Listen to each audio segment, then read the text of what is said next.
Nvidia laid down some hard truths on the industry. Moore's law is dead, they said. GPUs just can't get faster and cheaper the way they used to, they said. And then AMD was like, oh, that's stupid. Here's faster GPUs for cheaper than the last generation.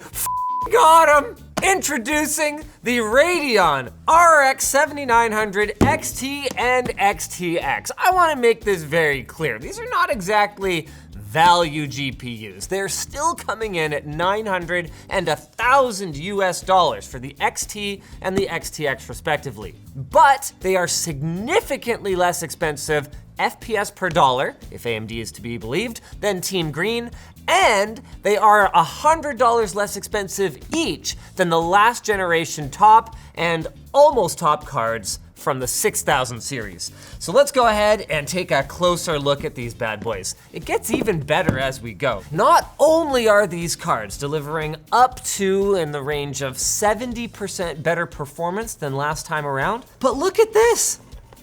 They come in downright, if you can get them out of the damn box, they come in downright reasonable form factors. Wait, is this? No, this is only the XT. This is only the XT. Maybe the XTX is an absolute chungus monster, but this is totally fine. Here, hold on a second. I'm gonna tell you more about it in a minute. But first, let's pull out an RTX 4080 for comparison. What the heck? I think it's fair to say that the 7900 XT has more in common physically with an RTX 2060 card than the 4080. Look at that, is that wild or what? How did they do that?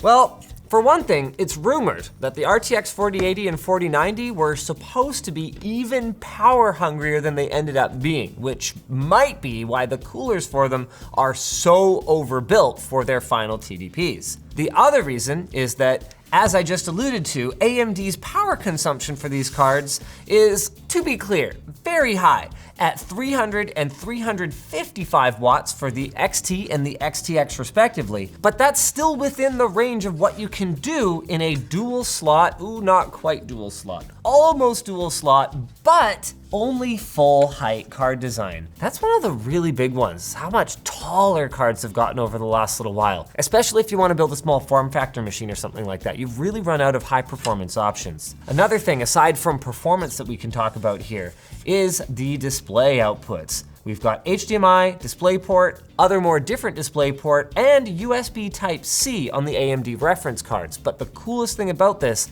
is that these DisplayPort ports are the new UHBR 10 DisplayPort 2.1 standard. In practice, that may not end up meaning that much because while AMD does advertise these cards as capable of high refresh rate 4K and even 8K gaming, even AMD's most optimistic advertised numbers here are nowhere near what UHBR 10 can do. We're talking 4K at 480 hertz and 8K at 165 hertz.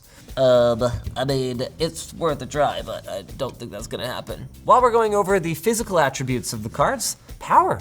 Look at that. No controversial 12-pin power connector, dual 8-pin PCIe power connectors, so you won't need an adapter or to change out the cables on your modular power supply. AMD, like Nvidia, has opted for a PCI Express Gen 4 by 16 connector, so if you were hoping to take advantage of your PCIe Gen 5 motherboard in some way, it will be through storage, not through your GPU. Oh, and I admit that having not actually paid that close attention to the presentations because other people were working on the coverage, I do not know if the XTX is physically different or not.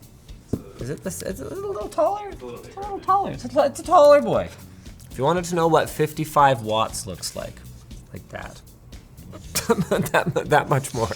This unboxing is brought to you guys by Vessi Footwear. That's right. When you get your Vessi footwear, it'll be a lot newer and cleaner than this. These are old, but that's good. That's good. That means they last. The Christmas season is upon us, which means that it's a great time to stay warm and dry. Vessi boasts that their sneakers are lightweight, easy to pack, and feature waterproof materials that offer you reassurance when the weather can't. Their Dymatex layer will keep you warm in the winter and cool in the summer. They're comfy, breathable, and did I mention already that they're lightweight? Making Vessis the perfect gift for yourself or for someone else. Check out their holiday sale at Vessi.com/ShortCircuit or use code ShortCircuit at checkout if you just missed it for 15% off plus free shipping to select countries. Aside from their performance claims though, one of AMD's biggest marketing points for the 7000 series is the improvements to performance per watt that they've made with RDNA 3. And they've done this in a number of kind of cool ways.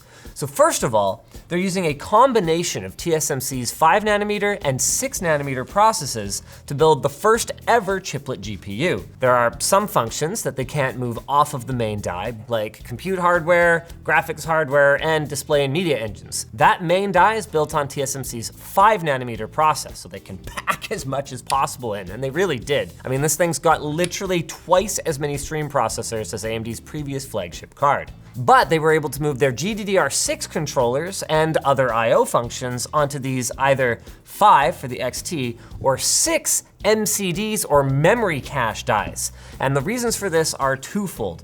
One is to save cost, and two is to, well, mostly save cost because apparently these functions don't really shrink that well, so it just wasn't worth it from a cost perspective. So that's the main reason, I guess. Either way, the bandwidth between the GCDs, that's the main one, and the MCDs is a whopping, what is this? 5.3 terabytes a second. So that's 900 gigs a second per MCD. Absolutely flippin' wild. One of the other big innovations that AMD has introduced to improve performance per watt is decoupled clock speeds. So they are apparently running the shaders and the front end on these GPUs at different speeds. So the shaders are advertised at a game clock of 2.3 gigahertz, while the front end is expected to hit in the neighborhood of 2.5. Is that for both cards, or are those clocks different between the two? Yes, that's for the XTX. So the XT is in the 2 to 2.4 gigahertz range. The reason for doing this is apparently that by backing off even just part of the card, a little bit off of that voltage per frequency curve, you can save a ton of power without giving up too much in terms of performance. AMD has also added dedicated AI accelerators to these cards. So we're looking at 2 AI accelerators per compute unit, but what exactly they're going to be using these for is not clear at this time. To date, AMD does not have an AI accelerated DLSS competitor, but I would imagine that something like that wouldn't be too far behind if they're putting the hardware out for them. AMD does have a pretty okay reputation for there's sort of two ways to look at this. Not having fully developed drivers at launch, or glass half full way of looking at it, really squeezing extra out of their cards over their lifespan. So it's quite possible that we will see big improvements to these cards through AI accelerated rendering tricks over the next few years. One thing they're using AI for right out of the gate is apparently to help their encoding and decoding performance. This is something that's been a bit of a thorn in the side of AMD lovers for the last, many years actually, that Nvidia's NVENC encoding engine is just a lot better for things like game streaming or even just screen capping so that you can share a quick tutorial with your friends.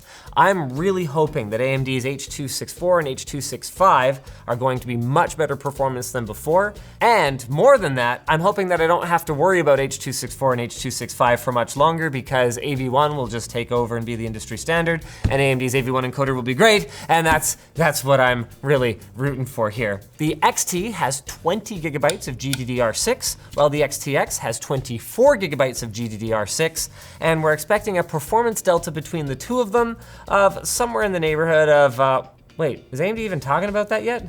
Damn it, AMD. The XT is gonna be slower though. I mean, look at it, it's smaller. If the volume is anything to go by, probably be about, say, 20% slower. Not how that works, by the way. I think the last big thing you guys need to know is that these cards are coming December 13th, and we are expecting to have a full performance review with power consumption, clock speeds, FPS, all that good stuff up at that time so that you guys will know, has AMD dethroned Nvidia or not?